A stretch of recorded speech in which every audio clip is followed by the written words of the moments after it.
खौफनाक जंगल। रात के अंधेरे में जब पूरा गांव नींद में डूबा था, तभी चार दोस्त रवि, सोनू, अंजलि और समीर एक पुरानी कहानी की सच्चाई जानने के लिए उस जंगल की ओर बढ़े जिसे लोग खौफनाक जंगल कहते थे। गांव के बुजुर्गों का कहना था कि वहां जाने वाला कभी लौटकर नहीं आता, लेकिन युवाओं को इन बातों पर विश्वास नहीं था। वे हंसते हुए जंगल में घुसे। अंदर घुसते ही अजीब सी ठंडक और सन्नाटा था, जैसे हवा भी डर के मारे रुकी हुई हो। जंगल के बीचों बीच एक पुराना टूटा फूटा बंगला था। दीवारों पर अजीब से खून के निशान थे और वहां अंधेरा था, जैसे रोशनी भी अंदर जाने से डरती हो। अचानक समीर को लगा कि किसी ने उसके कंधे पर हाथ रखा है। उसने पीछे मुड़कर देखा, पर वहां कोई नहीं था। अचानक सोनू चिल्लाया, यहां से भागो।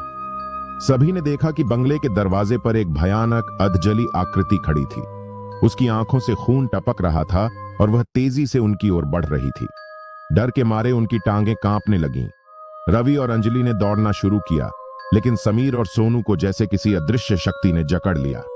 वे चीख रहे थे, मगर कोई उनकी मदद नहीं कर पा रहा था। देखते ही देखते दोनों घने अंधेरे में समा गए। रवि और अंजलि किसी तरह जान बचाकर गांव पहुंचे और सारी घटना बताई।